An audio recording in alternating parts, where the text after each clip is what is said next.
bienvenue chez Théodora Paterne. Je vous retrouve aujourd'hui pour le tutoriel du montage de la blouse Victoria.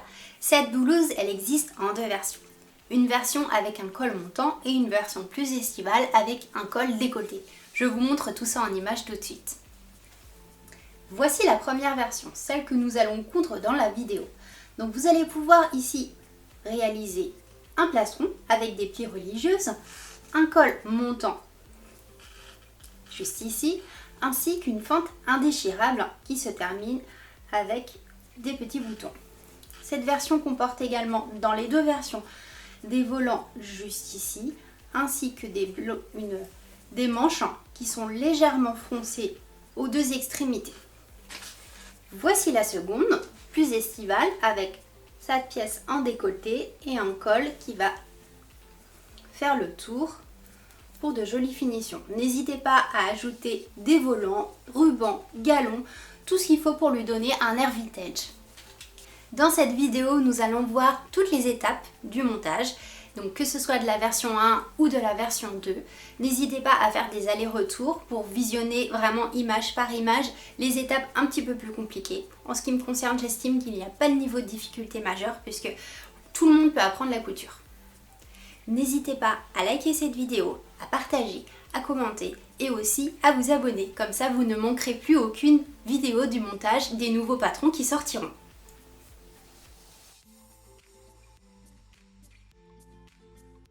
Voici la pièce du plastron de la version 1 de la blouse Victoria. Pour commencer, vérifiez bien que vous avez reporté tous les crans qui serviront de repère pour les plis religieuses.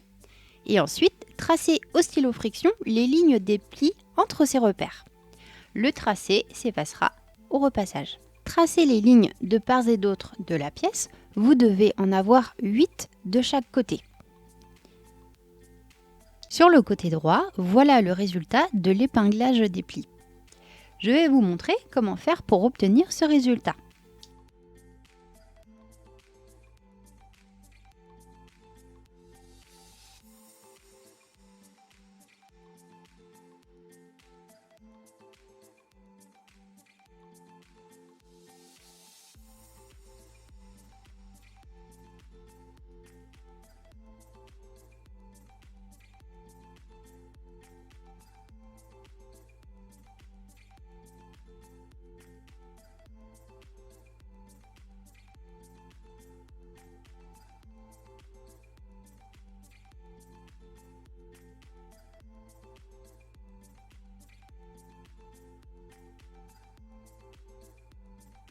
Voici le rendu une fois que tous les plis ont été épinglés.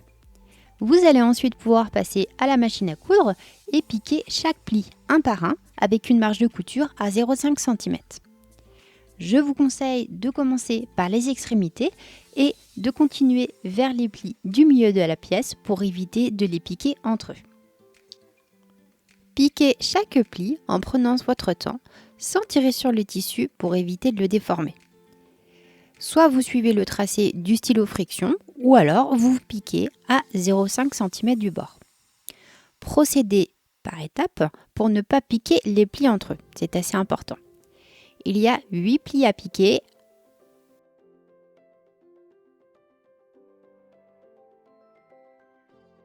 Voici ma pièce avec les plis qui ont été cousus et repassés. Pour le repassage, repassez bien les plis vers l'extérieur. Les plis à droite vont vers la droite et les plis à gauche vont vers la gauche. Voici le rendu que vous devez obtenir. Si vous avez envie de décorer la pièce avec un galon, c'est le moment de le faire. Les crans du milieu vous serviront de repère pour le positionner bien au centre. Soit vous piquez au milieu du galon ou alors de chaque côté. Dans le patron que je vous ai fourni, il y a une pièce du plastron qui est sans les plis. Elle vous servira à vérifier que vous avez bien les bonnes dimensions de la pièce après la couture des plis. Dans mon cas, elle va me servir à doubler ma pièce car le tissu est transparent. Je vais la bâtir pour la maintenir bien en place. Mais vous, ce n'est pas forcément une option que vous avez besoin de faire si votre tissu n'est pas transparent. Prenez le plastron et la pièce du milieu devant. Sur la pièce du milieu devant, vous avez une découpe en V. Donc pour assembler les deux pièces, on va devoir procéder en 2 étapes. Pour cela, je vais venir faire une marque sur l'envers du plastron à 1 cm du bord de la pointe. Et je vais venir faire la même chose sur la pièce du milieu devant, donc de la même manière à 1 cm au niveau du V.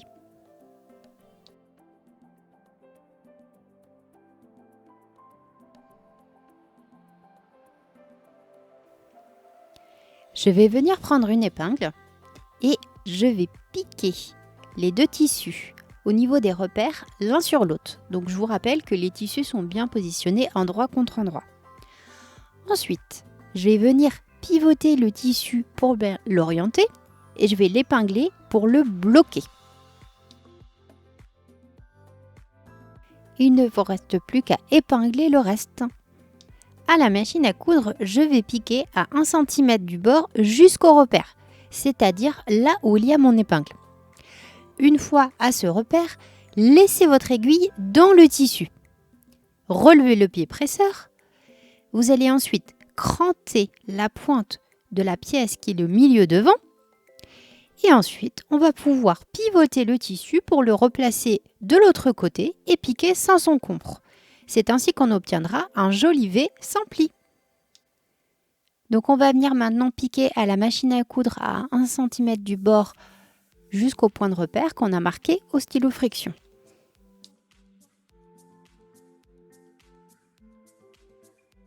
Mon aiguille reste dans le tissu et je relève mon pied presseur. Je peux maintenant facilement pivoter mon tissu. Je viens cranter avec mon ciseau jusqu'à 1 ou 2 mm de l'aiguille.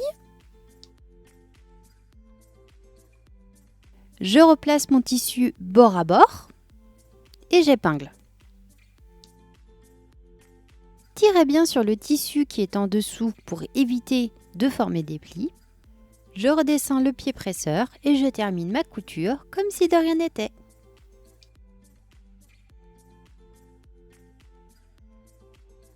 Je vais venir maintenant cranter la pointe au niveau du tissu pour avoir un angle parfait et qui ne ressorte pas sur l'endroit.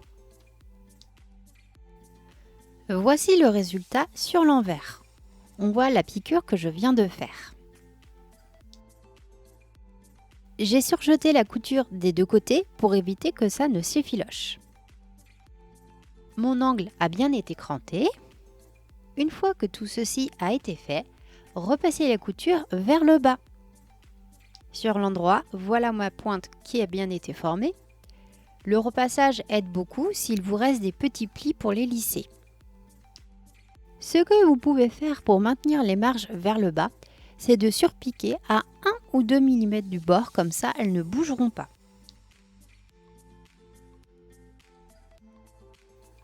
Voici les pièces du décolleté de la version 2. Je vous conseille de les thermocoller pour obtenir un meilleur rendu. Repliez les deux pièces en deux et repassez-les pour bien marquer le pli. Superposez le bas des pièces en faisant bien attention à ce que la partie pliée de chaque pièce se trouve au milieu. Elles doivent être bord à bord en bas. Superposez le cran de montage des deux pièces ensemble. Piquez un point du bâti à 0,5 cm du bas des pièces pour bien les maintenir ensemble pour la prochaine étape. Voici la pièce du milieu devant de la version 2. Et voici les pièces du décolleté que nous venons de bâtir. L'idée va être d'assembler le décolleté au milieu devant à cet emplacement. Pour cela, nous allons procéder en plusieurs étapes. Tout d'abord, je marque au stylo friction des points de repère à 1 cm des angles, comme ceci. Je viens faire la même chose sur les pièces du décolleté. Prenez le côté non replié, épingle-le en superposant les deux repères l'un sur l'autre.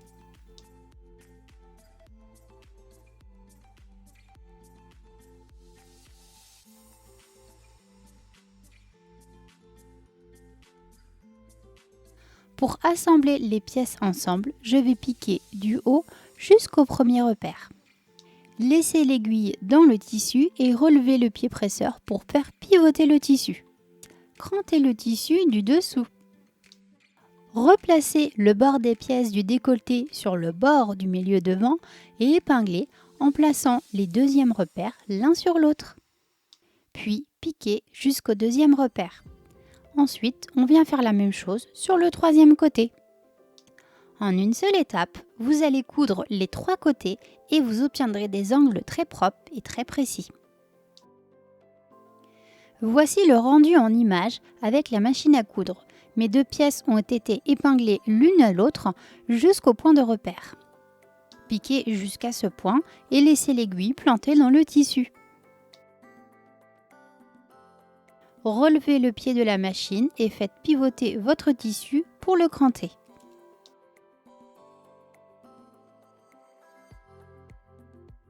Vous pouvez maintenant faire pivoter les pièces du décolleté jusqu'à ce qu'elles soient bord à bord avec la pièce du milieu dos, épinglée sur le point de repère. Piquez ensuite jusqu'au second point de repère.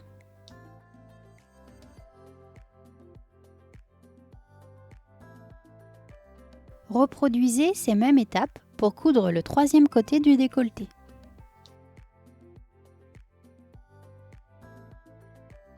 N'oubliez pas de bien tirer le tissu du dessous pour ne pas avoir de plis. Piquez jusqu'en haut pour terminer cette étape du montage. Voici le rendu sur l'envers de notre pièce. On voit ici notre piqûre faite en 3 temps. J'ai surjeté les marges de couture et j'ai aussi cranté les angles des 2 côtés. Après repassage, voici le résultat que vous devez obtenir. Les coutures ont bien été couchées vers le bas. Je vais maintenant surpiquer à 2 mm de notre couture le long des 3 côtés pour fixer les marges de couture. Après le passage à la machine à coudre, voici notre surpiqûre. Prenez maintenant le milieu dos de la version 2 et positionnez-le endroit contre endroit au niveau des épaules. Épinglez chaque côté. Piquez à la machine à coudre à 1 cm du bord les bretelles d'un côté puis de l'autre. Après cette étape, j'ai surjeté mes 2 coutures et je les ai repassées vers le dos.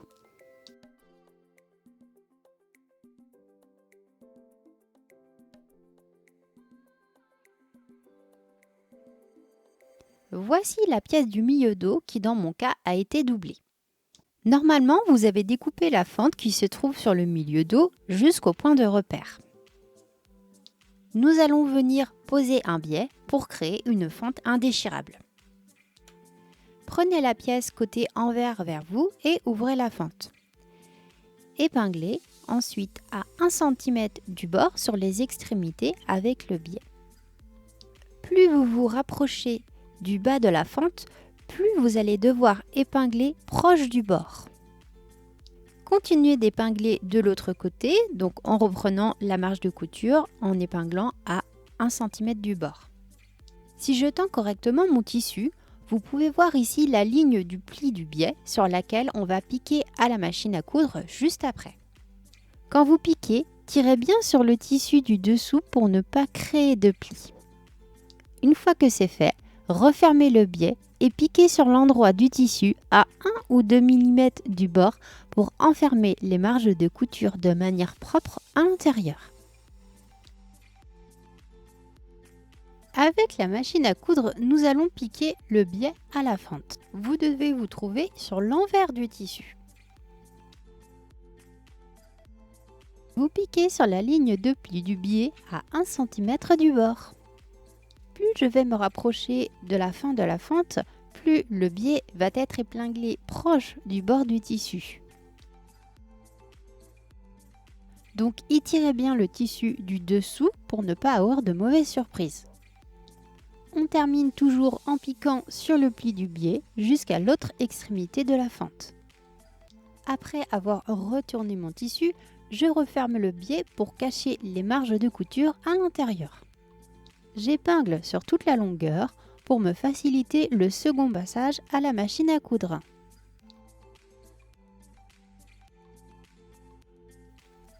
Voilà le biais une fois qu'il a été retourné et épinglé pour la seconde étape à la machine à coudre. Vérifiez bien qu'il n'y a pas de pli au bas de la fente. Piquez à 1 ou 2 mm du bord, ce passage sert à finir la pose du biais, mais surtout à faire des finitions propres puisque les marges de couture seront cachées et bloquées à l'intérieur. Prenez bien votre temps quand vous arrivez au bas de la fente, mais surtout tirez bien le tissu pour ne pas créer de plis. Voici le résultat. Notre biais a bien été posé, la fente ne se déchirera pas. En revanche, il y a de volume en bas du pli que nous ne voulons pas. Vous voyez cette petite bosse là, ça, il va falloir qu'on y remédie.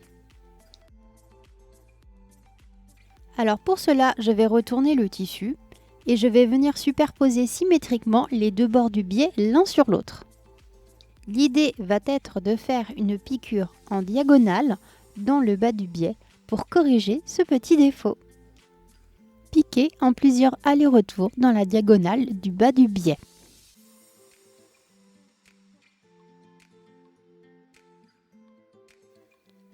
Une fois que la couture a été piquée, la fente est bien à plat.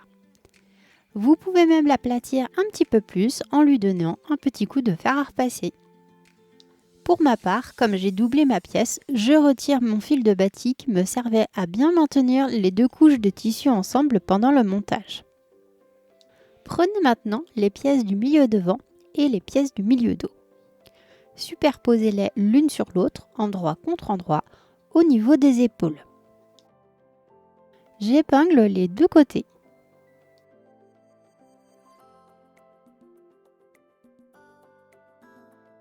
Il ne me reste plus qu'à piquer à la machine à coudre. Je viens piquer à 1 cm du bord des deux côtés de la couture d'épaule.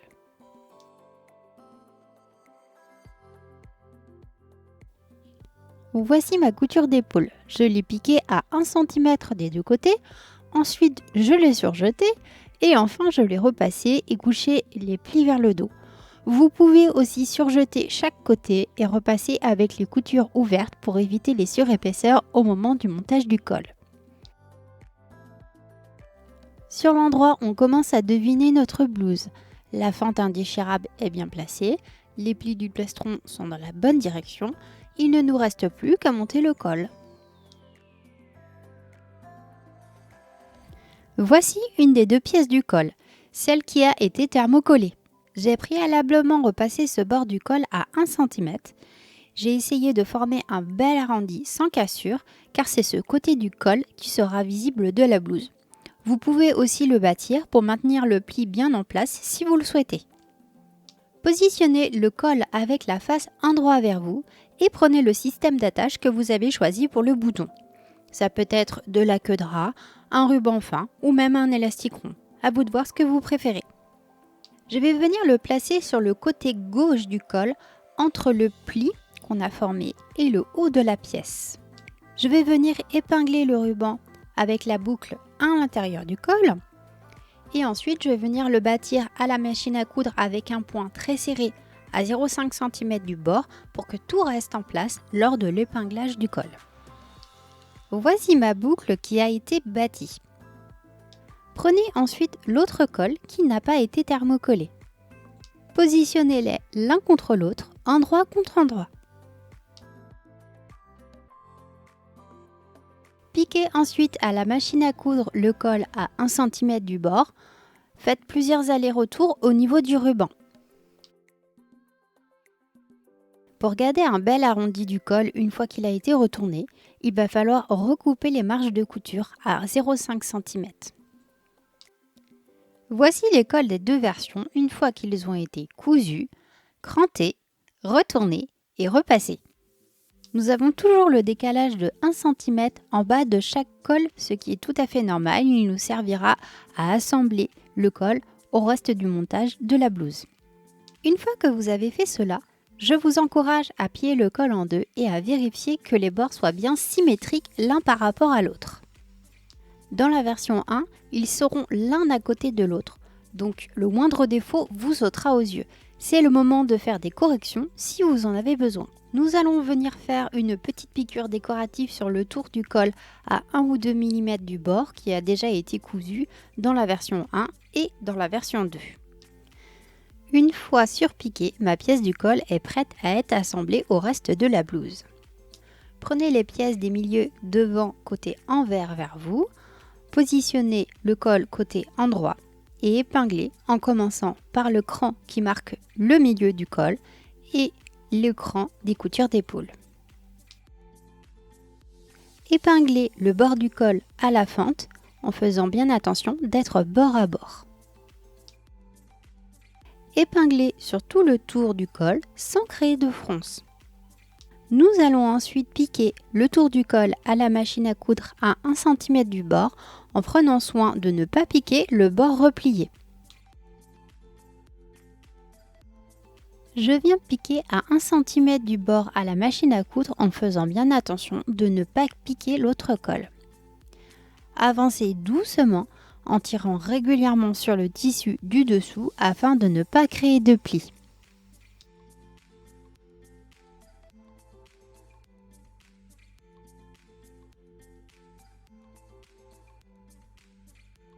Voici notre col qui a été piqué. Vous pouvez maintenant couper les marges de couture de moitié pour conserver une belle courbe du col. Je vous encourage à repasser en couchant les marges de couture vers le col.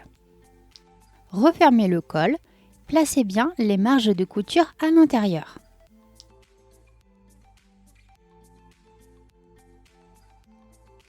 Épinglez tout le long, il ne faut pas que la couture précédente soit visible. Comme le col a été repassé à 1 cm du bord, le travail est pré-mâché, ça va tout seul. Maintenant que le col a été épinglé soigneusement, nous allons piquer à la machine à coudre à 1 ou 2 mm du bord pour refermer le montage. Notre col est maintenant fini sur tout le tour. Quand on regarde le dos, tout est parfaitement symétrique. Il ne reste plus qu'à coudre un bouton pour refermer la blouse. Prenez maintenant les pièces du col pour la version 2.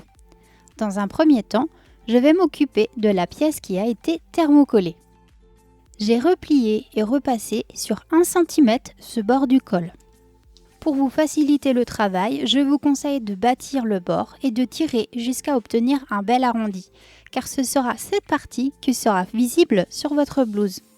Prenez maintenant le col non thermocollé. Positionnez les deux cols endroit contre endroit.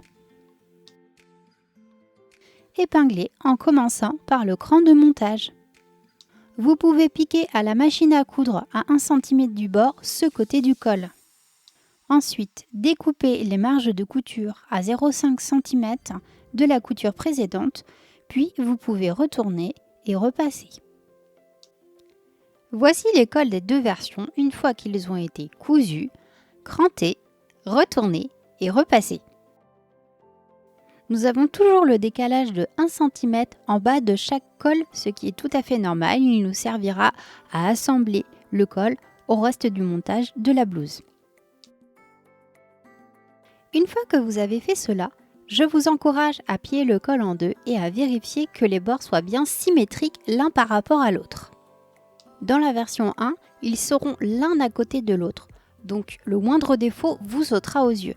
C'est le moment de faire des corrections si vous en avez besoin. Nous allons venir faire une petite piqûre décorative sur le tour du col à 1 ou 2 mm du bord qui a déjà été cousu dans la version 1 et dans la version 2. Notre col est maintenant cousu et surpiqué. Prenez maintenant les pièces du milieu de la blouse. Positionnez le col côté endroit contre le côté envers de la blouse. Épinglez les milieux dos ensemble avec les crans de montage. puis le cran qui correspond à la couture d'épaule et ensuite les extrémités qui doivent être bien bord à bord. Il ne reste plus qu'à étirer et épingler sur tout le long de l'encolure.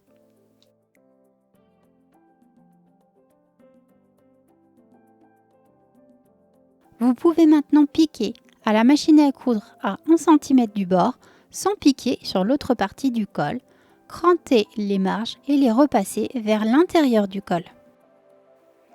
Voici notre col assemblé à la blouse et je l'ai aussi repassé.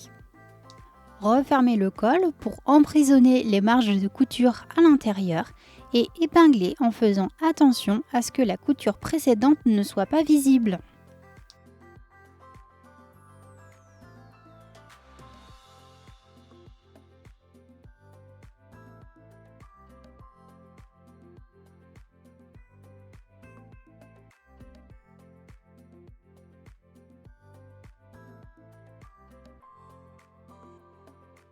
Une fois épinglé, vérifiez bien que les cols prolongent les pièces du décolleté. Surpiquez à 2 mm du bord tout le tour pour terminer ce col. Voilà notre col terminé avec sa surpiqûre. Par la suite, je pense ajouter des broderies pour faire ressortir le col et le décolleté. Rien ne vous empêche de tester la pose de passepoil pour faire ressortir les coutures. Voici la pièce du côté devant et celle du côté dos. J'ai préalablement surjeté les côtés du dos et du devant ainsi que les bretelles sur les 4 pièces. Positionnez le dos sur le devant endroit contre endroit et épinglez au niveau des épaules. Réalisez cette étape sur les 2 côtés de la blouse. Je pique à la machine à coudre à 1 cm du bord sur les 2 côtés.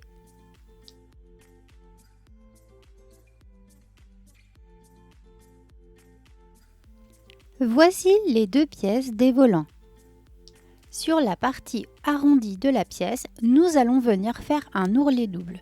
Pour cela, plusieurs possibilités. Soit vous repliez le tissu 2 fois à 0,5 cm et vous le piquez au bord, soit vous utilisez un pli spécial pour faire un ourlet mouchoir avec votre machine à coudre. Il va vous permettre de tout faire en une seule étape. Faites cet ourlet sur les 2 pièces. Ensuite, nous allons venir coudre à la machine des fils de fronce à 0,5 cm et 1,5 cm du bord du côté droit de la pièce à la machine avec un point large en laissant de quoi tirer sur les fils. J'ai changé mon pied presseur pour faire l'ourlet mouchoir de mes volants. Il va enrouler le tissu correctement à la bonne dimension et piquer en même temps tout ça en une seule étape. J'ai passé un fil pour m'aider à mettre le tissu en place dans le pied presseur. Je pique doucement en guidant le tissu. La machine fait le travail tout seul.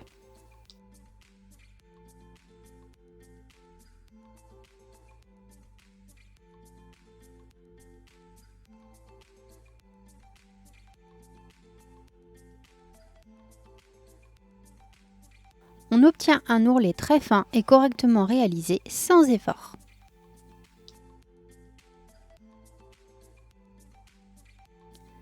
Pour piquer mes fils de fronce, je garde une bonne longueur de fil pour pouvoir tirer dessus par la suite. Ensuite, j'allonge la longueur de mon point et je vais venir piquer sur toute la longueur à 0,5 cm du bord.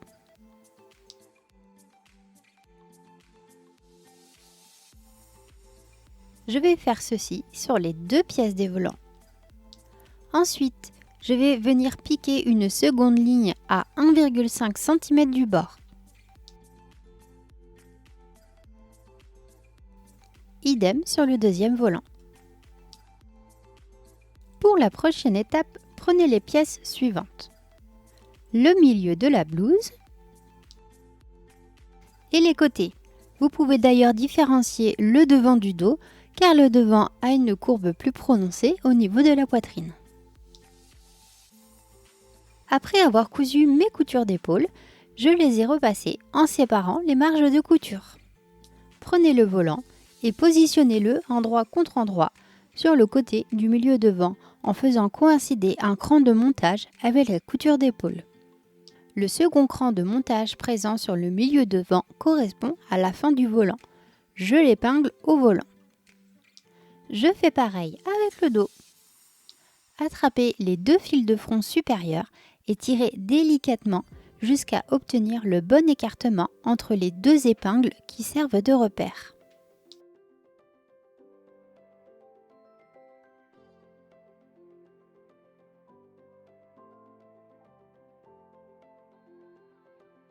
Une fois que j'ai le bon écartement, je viens former des 8 avec les fils autour de mon épingle, ce qui me permettra que l'écart ne se dérègle pas.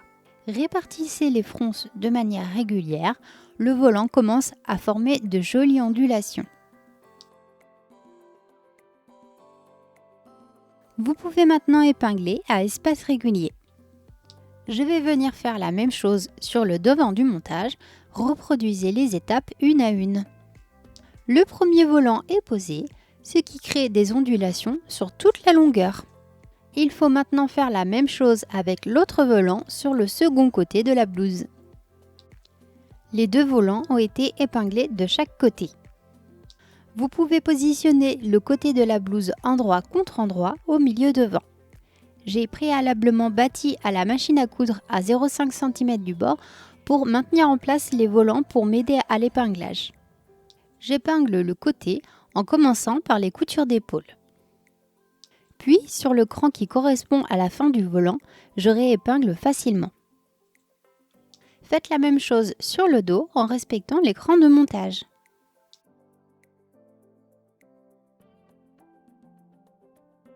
Il ne vous reste plus qu'à épingler les bas du devant et du dos.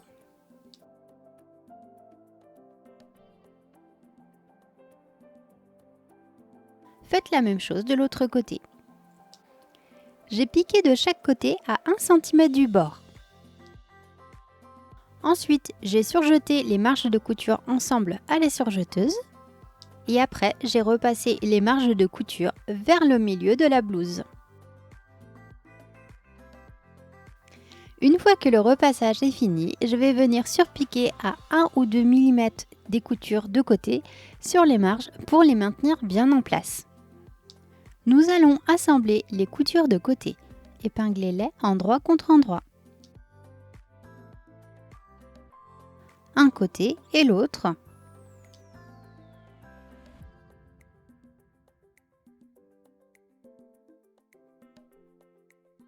Je vais venir piquer à la machine à coudre à 1 cm du bord. Après la couture des côtés, je vous laisse les repasser en écartant les marges de couture. Voici la manche de notre patron. Pour commencer, j'ai surjeté les côtés des 2 pièces. Ensuite, j'ai piqué des lignes de fil de fronce en bas de la manche, toujours à 0,5 et 1,5 cm sur 2 lignes, en gardant de la longueur de fil pour pouvoir tirer dessus. Au niveau du haut de la manche, il y a plusieurs crans de montage. Ceux qui sont en bas vous serviront pour monter les manches à la blouse. Ce sont les 3 crans du haut de la tête de manche qui nous intéressent. Piquez 2 lignes de fronce à 0,5 et 1,5 cm du bord entre ces 3 crans. Sur chaque pièce de manche, vous avez 4 fils de fronce à piquer, 2 en haut et 2 en bas. Et il faut également surjeter les 2 côtés. Une fois que vous avez fait tout ça, positionnez les côtés endroit contre endroit et épinglez sur toute la longueur.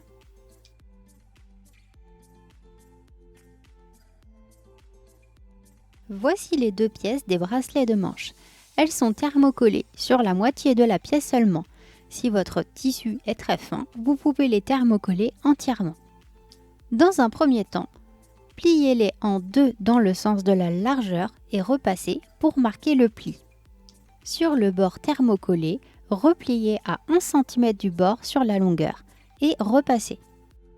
Voici la manche avec la couture cousue et repassée. Pour les bracelets de manche, je les ai pliés dans le sens de la longueur et j'ai cousu les côtés à 1 cm du bord. Repliez le bord déjà repassé pour le montage. La prochaine étape va consister à froncer le bas de la manche pour obtenir la même longueur que le bracelet de manche. Vous voyez, il y a dans l'embu ici qu'on va devoir résorber. Prenez le côté envers de la manche et glissez la manche à l'intérieur du bracelet de manche. Épinglez ensuite les deux coutures de côté l'une sur l'autre.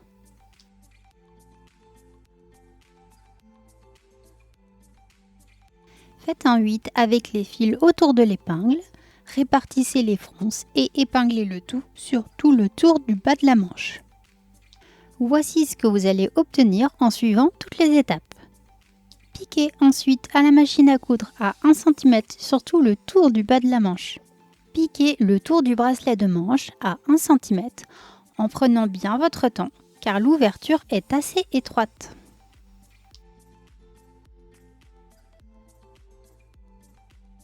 Voici la couture que nous venons de faire. Entre-temps, je l'ai surjetée pour de plus belles finitions. Maintenant, je vais retourner le tout et refermer le bracelet de manche facilement grâce au pli que nous avons formé au fer précédemment. Épinglez en commençant par la couture visible. Continuez sur le tour en faisant bien attention à ce que la couture précédente ne soit pas visible. Retournez sur l'envers en faisant attention de ne pas vous piquer. La prochaine étape sera de piquer le tour du bracelet de manche à 1 ou 2 mm du bord pour enfermer toutes les coutures à l'intérieur. Faites la même chose sur le haut du bord du bracelet de manche. Après couture, voici ce que vous devez avoir. Retournez votre manche. Retirez le fil de fronce qui est visible, il ne vous servira plus. Reprenez le montage de la blouse et placez une des emmanchures face à vous. Prenez une des manches. Vérifiez bien que vous avez la bonne. Pour cela, regardez l'écran de montage. Sur le devant, il y en a 2 et un seul au niveau du dos. Épinglez endroit contre endroit l'emmanchure à la blouse en commençant par positionner les coutures l'une sur l'autre. Ensuite, je retourne à la blouse pour épingler plus facilement par le trou de l'emmanchure. Épinglez le haut de l'emmanchure à la couture de bretelle de la blouse. Juste à côté, il y a un premier cran. Il correspond au cran du début des fronces de la tête de manche. Épinglez ces 2 crans ensemble. J'épingle ensuite sur le reste en continuant avec le cran proche du bas de l'emmanchure. Continuez à épingler à espace régulier. Faites la même chose de l'autre côté. Au niveau du haut de l'emmanchure, on se retrouve avec de l'embu. Tirez doucement sur les fils de fronce jusqu'à obtenir le bon écartement entre les épingles des repères. Je bloque mon fil autour de l'épingle. Je répartis les fronces pour ensuite épingler. Piquez sur tout le tour à 1 cm du bord et surjetez dans la foulée. La blouse est presque finie. Les manches sont maintenant assemblées au reste du vêtement. Les bracelets de manches sont également terminés. J'ai cousu mon bouton en vis-à-vis de ma boucle qui sert à fermer le col. Il ne reste plus qu'à coudre l'ourlet. Repliez votre tissu sur 1 cm, puis recommencez une deuxième fois et épinglez. Reproduisez ce double pli au niveau de chaque couture, puis épinglez. Ensuite, épinglez sur le reste jusqu'à ce que tout soit bien épinglé partout et sur tout le tour. Il ne reste plus qu'à piquer à 1 cm sur l'ourlet pour le maintenir et faire de belles finitions. Félicitations, vous avez terminé! Passez un dernier coup de fer à repasser pour retirer les éventuels derniers plis qui pourraient rester. Si ce n'est pas fait, retirez les derniers fils de fronce visibles au niveau des emmanchures, des bracelets de manche et des volants. Pour la version 1, n'oubliez pas de coudre le bouton pour fermer l'encolure. N'hésitez pas à ajouter des rubans, des galons, des dentelles ou autres pour donner à votre blouse encore plus de romantisme. Je vous remercie d'avoir suivi ce tuto jusqu'au bout. N'hésitez pas à liker la vidéo, commenter pour me dire si le patron vous a plu et à vous abonner pour ne plus rien manquer des secrets de couture de vos patrons préférés.